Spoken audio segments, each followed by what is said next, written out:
राष्ट्रिय सभामा रिक्त 19 पदका लागि आज भएको निर्वाचनमा 18 पदमा 5 दलीय गठबन्धनका उम्मेद्वार विजयी। प्रदेश 1 अल्पसंख्यक अपाङ्गतर्फ प्रतिपक्षी एमालेका उम्मेद्वार विजयी। 12औं जनगणनाको प्रारम्भिक नतिजा अनुसार नेपालको जनसङ्ख्या 2,91,92,480। अघिल्लो पटकभन्दा 27 लाख जनसङ्ख्या बढे पनि वृद्धि दर भने न्यून, दीर्घकालीन असर पार्ने विज्ञहरूको भनाई। खनिज पदार्थ उत्खनन कार्यको नियमनकारी निकायका उच्च तहकै कर्मचारी सहितको मिलेमतोमा 1 अर्बभन्दा बढी रकम भ्रष्टाचार। अख्तियारद्वारा 18 जना विरुद्ध विशेष अदालतमा मुद्दा दायर। बुर्का वा हिजाब लगाउन प्रोत्साहित गर्ने पोस्टर अभियानको अफगान महिलाद्वारा विरोध। र मच्छिन्द्र क्लबलाई हराउँदै एपीएफ आहारा गोल्ड कप फुटबलको फाइनलमा प्रवेश। मरिसस विरुद्ध हुने मैत्रीपूर्ण म्याचका लागि 2 टोलीको घोषणा। नमस्कार, कान्तिपुर डायरीका साथमा सुरज र म पार्वता। समाचार अब विस्तारमा। राष्ट्रिय सभामा रिक्त 19 पदका लागि आज भएको निर्वाचनमा 18 पदमा 5 दलीय गठबन्धनका उम्मेद्वार विजयी भएका छन्। प्रदेश 1 मा खुल्ला र महिलातर्फ सत्तारूढ गठबन्धन तथा अल्पसंख्यक अपाङ्गतातर्फ प्रतिपक्षी एमालेका उम्मेद्वार विजयी भएका छन्। खुल्लातर्फ कांग्रेसका गोपाल बस्नेत, महिलातर्फ एकीकृत समाजवादी पार्टीकी जयन्ती राई तथा अल्पसंख्यक अपाङ्गतर्फ एमालेका सोनाम ग्याल्जेन शेर्पा विजयी हुनुभएको छ। खुल्लातर्फ कांग्रेसका बस्नेत र एमालेका गुरु बरालको बराबर मत आएपछि गोला प्रथाबाट निर्णय लिएको निर्वाचन अधिकृत भरत लम्सालले बताउनुभयो। मध्य प्रदेशबाट राष्ट्रिय सभा सदस्यमा गठबन्धनबाट नेकपा माओवादी केन्द्रकी उर्मिला अर्याल विजयी हुनुभएको छ। अर्यालले स्थानीय तहबाट 158 मत र प्रदेशतर्फ 69 मत सहित 6156 मतभार प्राप्त गर्नुभयो। महिला समूहबाट लोकतान्त्रिक समाजवादी पार्टीकी उम्मेद्वार रूपा यादवले स्थानीयतर्फ 81 र प्रदेशबाट 27 मत सहित 2754 मतभार प्राप्त गर्नुभयो। एमालेकी उम्मेद्वार बिना शाहले स्थानीयतर्फ 9 र प्रदेशतर्फ 3 गरी कुल 306 मतभार प्राप्त गरेको प्रदेश निर्वाचन कार्यालय जनकपुरले जनाएको छ। बागमती प्रदेशको 2 सिटमा महिलातर्फ एकीकृत समाजवादी पार्टीकी गोमादेवी तिमलसिना र अन्यमा कांग्रेसबाट कृष्ण प्रसाद पौडेल विजयी हुनुभएको छ। गण्डकी प्रदेशमा पनि गठबन्धनकै उम्मेद्वार विजयी भएका छन्। गठबन्धनबाट महिला कोटामा कांग्रेसकी कमला पन्त, अन्य र दलित कोटाबाट क्रमशः माओवादी केन्द्रका सुरेश आले र भुवन बहादुर सुनार निर्वाचित हुनुभएको छ। लुम्बिनी प्रदेशमा गठबन्धनतर्फबाट नेपाली कांग्रेसका युवराज शर्मा, एकीकृत समाजवादी पार्टीकी राज्यलक्ष्मी गैरे र राष्ट्रिय मोर्चाका तुल प्रसाद विश्वकर्मा विजयी हुनुभएको छ। गठबन्धनको सहमति अनुसार 1 सिट पाएको जनमोर्चाका विश्वकर्माले राष्ट्रिय सभामा प्रवेश पाउनु भएको हो। कर्णाली प्रदेशमा गठबन्धनका तर्फबाट कांग्रेसकी दुर्गा गुरुङ र माओवादी केन्द्रका नरबहादुर विष्ट र एकीकृत समाजवादीका उदय बोहरा निर्वाचित हुनुभएको छ। सुदूरपश्चिममा सत्तारूढ गठबन्धनबाट महिलातर्फ एकीकृत समाजवादीकी मदन कुमारी शाह, दलिततर्फ एकीकृत माओवादी केन्द्रका जगत पार्की र अन्य समूहबाट नेपाली कांग्रेसका नारायण दत्त मिश्र विजयी हुनुभएको छ। निर्वाचन भएका 19 पदमा एमालेका 8, एकीकृत समाजवादी र माओवादी केन्द्रका 4, कांग्रेसका 3 सदस्यको आगामी 20 फागुनमा पदावधि सकिँदैछ। तर यो निर्वाचनबाट एमालेले 8 मध्ये 1 पद मात्रै जोगाउन सकेको छ भने 7 पद गुमाएको छ। 7 पद कांग्रेस, माओवादी केन्द्र, एकीकृत समाजवादी, जसपा र जनमोर्चाले लिएका छन्। राष्ट्रिय सभामा अब कांग्रेसले 3, माओवादी केन्द्र र एकीकृत समाजवादीले 1-1, जसपाले 1 सिट बढाएका छन्। तर अझै पनि राष्ट्रिय सभाको पहिलो ठूलो दल भने एमाले नै रहनेछ। हाल राष्ट्रिय सभामा एमालेको 24 सिट छ। अब 7 गुमाए पनि एमाले 17 सिट सहित पहिलो ठूलो दल बनेको छ। यससँगै माओवादी केन्द्रले 15 सिट पुर्याएको छ भने कांग्रेसले 10 सिट पुर्याएको छ। यस्तै एकीकृत समाजवादीले 8 र जसपाले 3 सिट पुर्याएका छन्। राष्ट्रिय जनमोर्चाले भने पहिलो पटक राष्ट्रिय सभामा प्रवेश पाएको छ। 2051 सालदेखि संसदीय राजनीतिमा प्रवेश गरेको जनमोर्चा पहिलो पटक राष्ट्रिय सभामा पुगेको हो। निर्वाचन आयोगका अनुसार 19 पदका लागि 43 जना प्रतिस्पर्धामा थिए। राष्ट्रिय सभाका 20 जना सदस्यहरूको पदावधि आगामी फागुन 21 गते सकिँदैछ। त्यसमध्ये 1 जना सरकारको सिफारिसमा राष्ट्रपतिबाट मनोनित सदस्य छन्। बाँकी 19 पदका लागि निर्वाचन भएको हो। राष्ट्रिय सभा सदस्य पदावधि सकिनुभन्दा 35 दिन अघि नै निर्वाचन गरिसक्नुपर्ने संवैधानिक व्यवस्था बमोजिम राष्ट्रिय सभामा सिट खाली हुनु अघि नै निर्वाचन भएको हो। अब कान्तिपुर सविस्तार।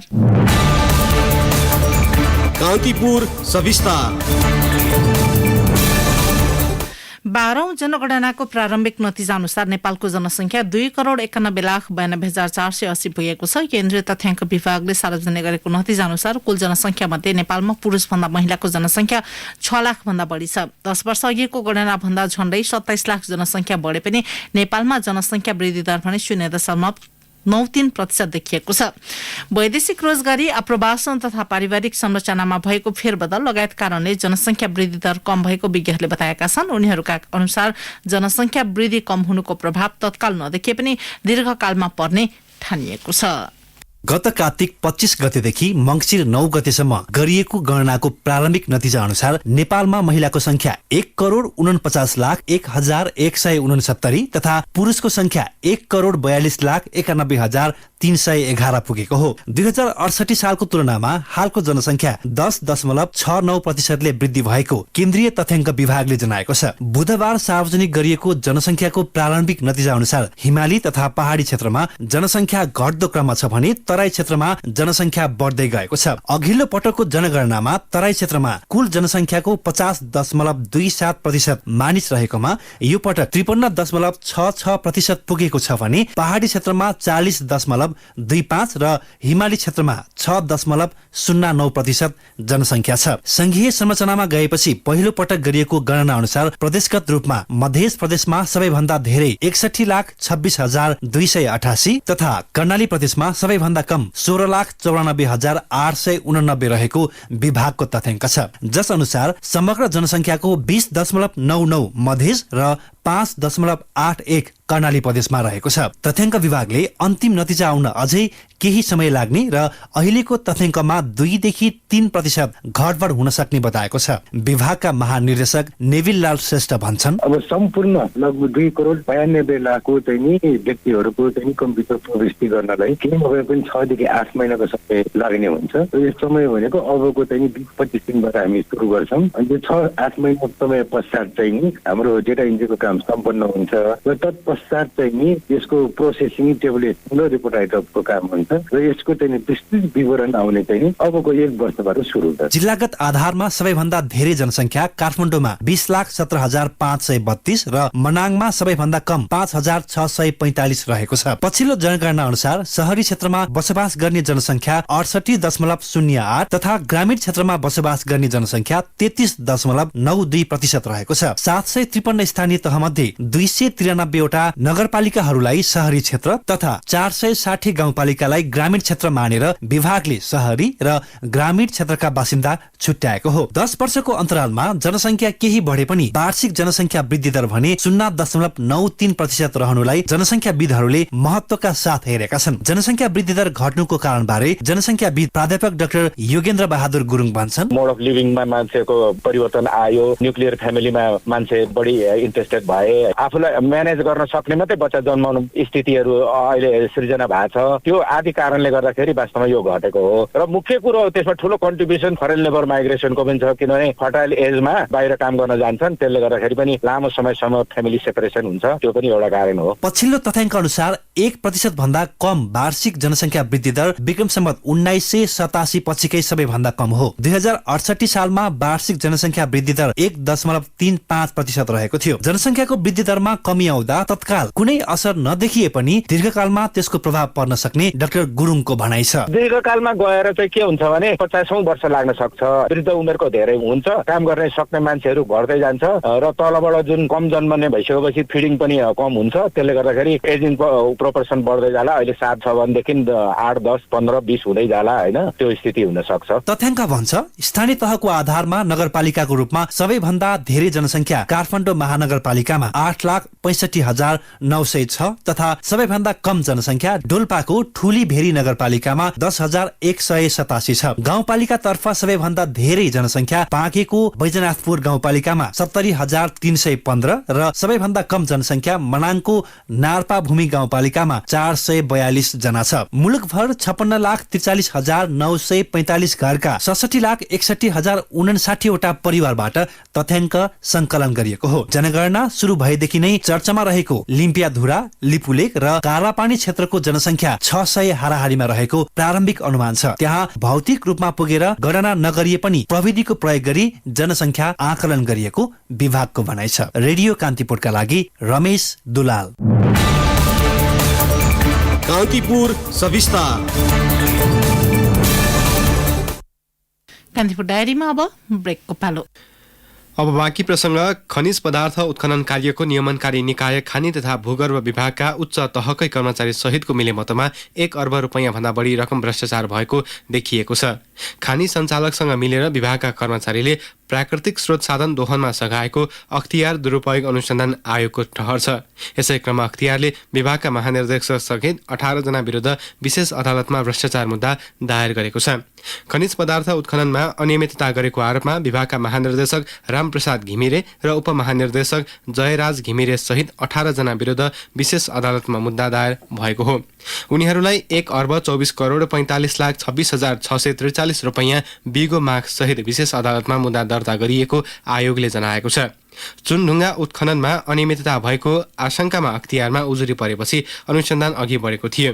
आएका सहायक प्रवक्ता वेद प्रसाद भण्डारीका अनुसार गैरकानुनी र तोकिएको भन्दा बढी चुनढुङ्गा उत्खनन तथा दोहन गरेको आरोपमा 9 वटा सिमेन्ट उद्योगका सञ्चालक र 9 जना कर्मचारीलाई प्रतिवादी बनाएर मुद्दा दायर गरिएको हो। खानी तथा भूगर्भ विभागबाट 2076 जेठ 14 मा उत्खनन अनुमति दिएपछि विभागका कर्मचारीसँगको मिलेमतोमा खानी दोहन गरी चुनढुङ्गा उत्खनन गरिएको पाइएको छ। उत्खनन अनुमति पाएका उद्योगहरूले विभागको निर्देशनको अवज्ञा गर्दै अवैज्ञानिक ढङ्गले अधिक उत्पादन जारी राखेको, चुनढुङ्गाको परिणाम मापक यन्त्र प्रयोग नगरेको तथा तोकिएको शर्त समेत उल्लङ्घन गरेको अख्तियारको दाबी छ। यस्तै तोकिए भन्दा बढी उत्खनन गरी खानी तथा खनिज पदार्थको भण्डारणमा क्षति पुर्याएको, वातावरणीय संरक्षण गर्ने कार्यलाई व्यवस्था गरिएको पाइएको आयोगको ठहर छ।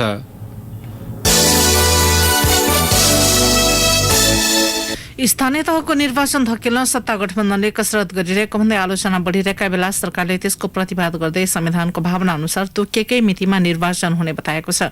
सरकारका प्रवक्ता एवं सूचना तथा संचार प्रविधि मन्त्री ज्ञानेन्द्र बहादुर कार्कीले संविधानले व्यवस्था गरे अनुसार तीनै तहको निर्वाचन सम्पन्न गर्ने बताउनु भएको छ। मन्त्री परिषद बैठकको निर्णय सार्वजनिक गर्ने क्रममा मन्त्री कार्कीले संविधानको भावना अनुसार देउवा नेतृत्वको सरकारले मुलुकलाई अघि बढाउने बताउनुभयो।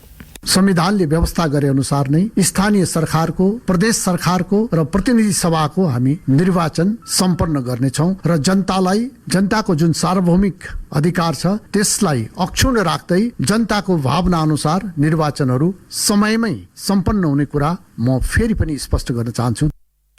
सिंहदरबारले प्रदान गर्ने सेवा र सुविधा स्थानीय तहमै पुर्याउने संविधानले गरेको परिकल्पना प्रभावकारी बनाउने दिशामा सरकार प्रतिबद्ध रहेको उहाँको भनाइ थियो। स्थानीय निर्वाचनबारे संविधान र ऐनको व्यवस्था बाजिएकोमा संविधान बमोजिम ऐनलाई संशोधन गरेर निर्वाचन गर्ने तयारीमा रहेको मन्त्री कार्कीले बताउनुभयो। संविधान र कानूनमा केही अन्तर्द्वन्द्वहरू देखिएका छन्, त्यसले केही दुविधाहरू ल्याएका छन्। यसमा केही दिन अगाडि सम्माननीय प्रधानमन्त्रीजीकै अध्यक्षतामा बसेको 5 दलीय उच्च राजनीतिक संयन्त्रमा कानूनविदहरूको पनि परामर्श भएको छ। उहाँहरूले पनि संविधान र कानूनसँग बाजिएका हदसम्मका जुन व्यवस्था छ त्यसमा संविधान नै मान्यता प्राप्त हुने स्थापित मान्यता भएको हुनाले संविधान बमोजिम कानूनलाई हामीले मिलाएर अगाडि बढाउने उहाँहरूको सल्लाह छ। यस बारेमा छलफल चलिराखेको छ।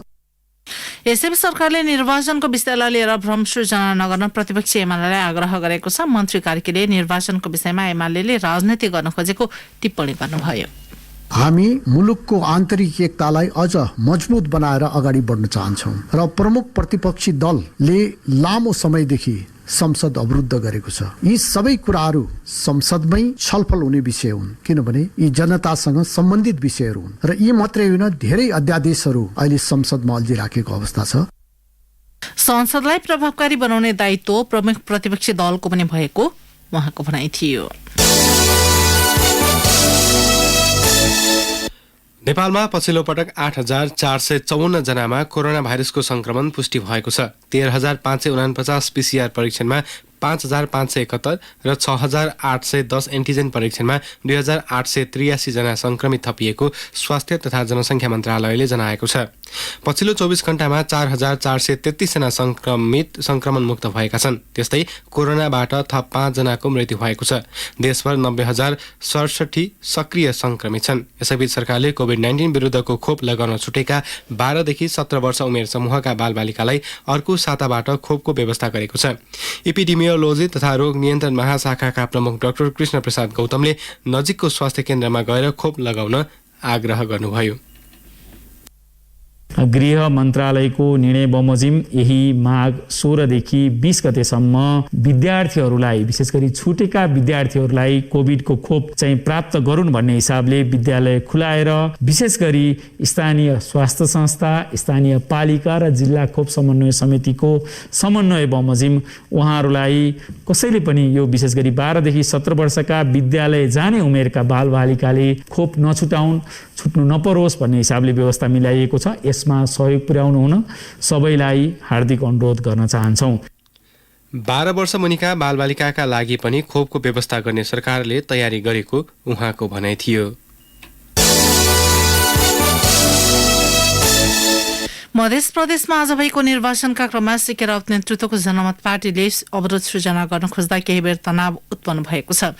सो पार्टीका कार्यकर्ताले जनकपुरमा राष्ट्रिय सभा निर्वाचनमा मतदान गर्न जाँदै गरेका मध्य प्रदेशका सांसद अशोक यादव सवार गाडीमा जनमतका कार्यकर्ताले तोडफोड गरेका छन्।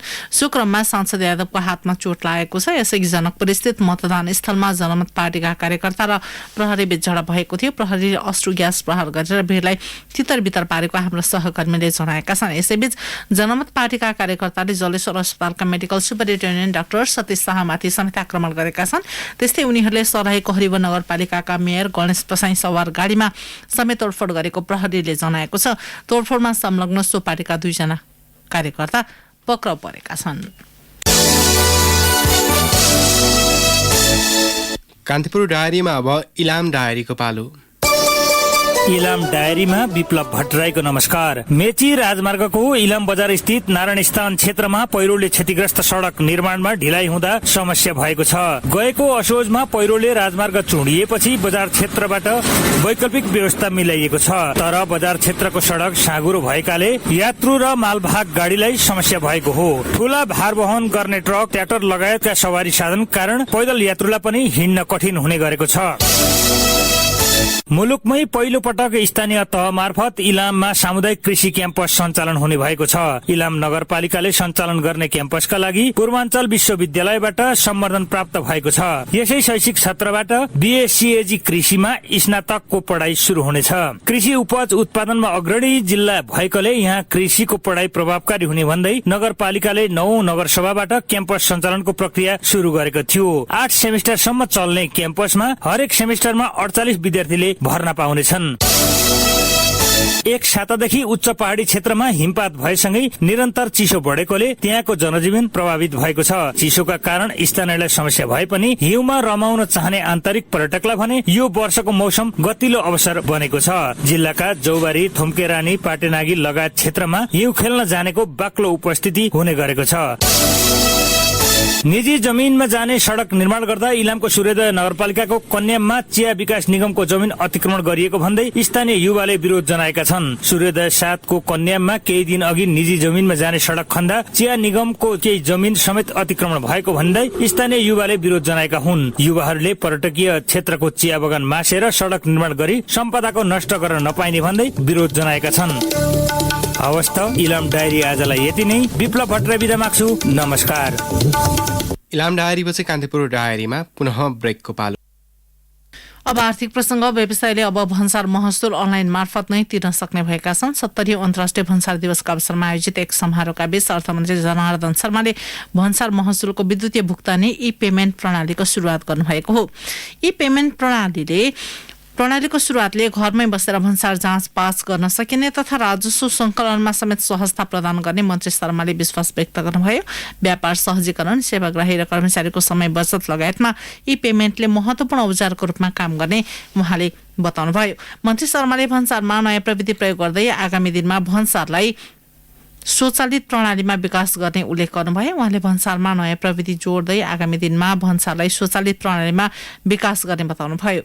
अर्थमन्त्री शर्माले भन्सारलाई पारदर्शी र व्यापारलाई सहजीकरण गर्ने किसिमको बनाउन सरकार तत्पर रहेको उल्लेख गर्नुभयो। भन्सार बिन्दु र बजारको बिन्दु दुवै सुधार गर्नुपर्ने अहिलेको आवश्यकता भएको उहाँको भनाइ थियो। लगातार चौथो कारोबार दिन आज पनि धितो पत्र बजार ओह्रालो लागेको छ। शेयर कारोबार मापक नेप्से परिसूचक आज 38.42 अङ्कले घटेर 2776.65 बिन्दुमा पुगेको छ। नेप्से ओह्रालो लागेसँगै कारोबार रकममा पनि अघिल्लो दिनको तुलनामा 1 अर्ब रुपैयाँ भन्दा बढीले गिरावट आएको छ। नेप्सेमा हिजो 5 अर्ब 39 करोड रुपैयाँ बराबरको कारोबार भएको थियो। नेप्सेमा आज 4 अर्ब 31 करोड 31 लाख रुपैयाँ बराबरको कारोबार भएको छ। अब अन्तर्राष्ट्रिय प्रसङ्ग। तालिबानले सञ्चालन गरेको बुर्का वा हिजाब लगाउन प्रोत्साहित गर्ने पोस्टर अभियानको अफगान महिलाहरूले विरोध गरेका छन्। तालिबानले यही महिनाको सुरुमा काबुलका क्याफेहरू र पसलहरूमा अनुहारसहित पूर्ण शरीर ढाकिने बुर्का लगाउन प्रोत्साहित गर्दै पोस्टर अभियान सञ्चालन गरेको थियो। तथापि सुबारे आधिकारिक निर्देशन भने जारी नगरिएको अल जजिराले जनाएको छ। राजधानी काबुलका सडकहरूमा विभिन्न शैलीका कपडा लगाएका महिलाहरू प्रदर्शनमा उत्रिएका थिए। कतिपयले अनुहार छोप्ने बुर्का लगाएका थिए भने अन्यले हेड स्कार्फ र मिश्रित परम्परागत र पश्चिमी फेसनको कपडा लगाएका थिए। अगस्तमा सत्तामा फर्किएको तालिबानले ड्रेस कोड अनिवार्य नभएको स्पष्ट गरे पनि महिलाहरूले आफ्नो इस्लामिक आस्था अनुसार शरीर ढाक्नुपर्छ भन्ने कुरामा जोड दिएका छन्। सन् 1996 र 2001 को बीचको सत्तामा उनीहरूको अन्तिम कार्यकालमा बुर्का लगाउन कडाइका साथ लागू गरिएको थियो। अब खेल समाचार। मछिन्द्रलाई हराउँदै एपीएफ क्लब 14 वर्षपछि आहारा गोल्ड कपको फाइनलमा प्रवेश गरेको छ। पहिलो सेमिफाइनलमा आज मछिन्द्रले 3-1 ले स्तब्ध हुँदा एपीएफले 20औं आहारा गोल्ड कपको फाइनल यात्रा तय गरेको हो। यसअघि 2064 मा एपीएफ अर्को विभागीय टोली नेपाल पुलिस क्लबसँग 2-0 ले पराजित भएको थियो। एपीएफको जितमा सनी श्रेष्ठ, प्रदीप लामा र कप्तान नवीन लामाले गोल गरे। मछिन्द्रका लागि विदेशी खेलाडी ओमो लाजा करिमले गोल फर्काएका थिए। एपीएफले उपाधिका लागि भोलि हुने मनाङ मर्स्याङ्गी क्लब र त्रिभुवन आर्मी क्लब बीचको विजेतासँग प्रतिस्पर्धा गर्नेछ। फाइनल खेल आगामी शनिबार हुनेछ।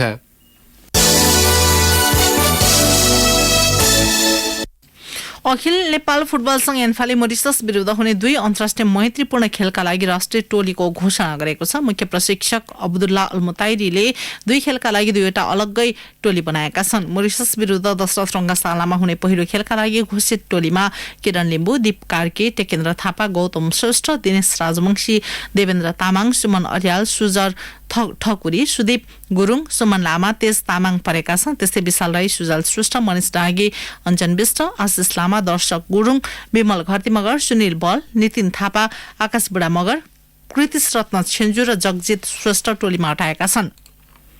दोस्रो खेलका लागि घोषित टोलीमा किरण लिम्बू, विशाल श्रेष्ठ, शत्रुघ्न चौधरी, गौतम श्रेष्ठ, दिनेश राजवंशी, देवेन्द्र तामाङ, सुमन अर्याल, सुरज ठकुरी, पूजन उपरकोटी, सुमन लामा छन्। त्यसैगरी तेज तामाङ, नवीन गुरुङ, सुजल श्रेष्ठ, सुभाष गुरुङ, अञ्जन विष्ट, आशिष लामा, विमल घरती मगर, अनन्त तामाङ, आकाश राई, एरिक विष्ट, सुशील राई, प्रशान्त अवस्थी र सन्तोष तामाङ टोलीमा रहेको एन्फाले जनाएको छ।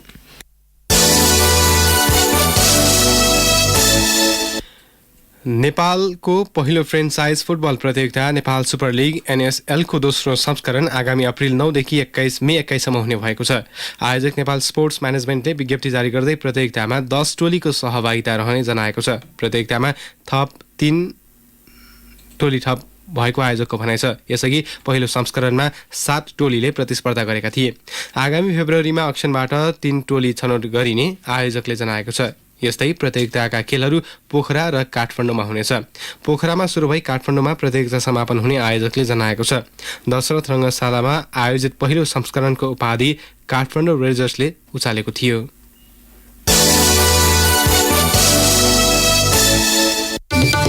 हवस् त यिनै प्रसङ्गसँगै कान्तिपुर डायरीको आजका सम्पूर्ण बुलेटिन यही सकिन्छन्। भोलि बिहान 6:30 बजे हाम्रो नियमित बुलेटिन हुने नै छ। आजलाई साथी सुरज र म पार्वता आज्ञा माग्छौँ। नमस्कार, शुभरात्रि।